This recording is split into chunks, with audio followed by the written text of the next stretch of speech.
Hello mga kagala, ito nga pala yung unit ni Sir Rowell, Mitsubishi Montero 2013. Semi-full wrap lang ipapagawa niya kasi yung outer ng door panel niya meron na. Yung inner na lang lalagay natin tapos yung the rest ng sasakyan i-install na natin.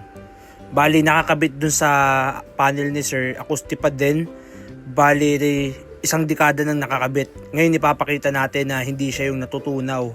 Kagaya ng sinasabi ng iba, hindi rin siya yung nagbe-brittle kagaya ng mga rubber. Yan, ito yung nakakabit sa unit ni Sir Acustipad. Ayan, buong buo pa rin po. Ayan, isang dekada na po itong nakakabit sa sasakyan ni Sir. Wala hong naging problema. Kaya hindi rin ho siya mabilis matanggal. Kaya kung magpapakabit ho kayo ng brand namin, lifetime na po ito. Ayan, medyo tumigas na lang rin siya kagaya ng lagi kong sinasabi. After ng isang dekada, dalawang dekada, ganyan pa rin po. Ganito lang ginawa natin, hiniwaan lang natin dun sa butas para ma-access lang yung loob, para hindi natin totally tanggalin yung deadening.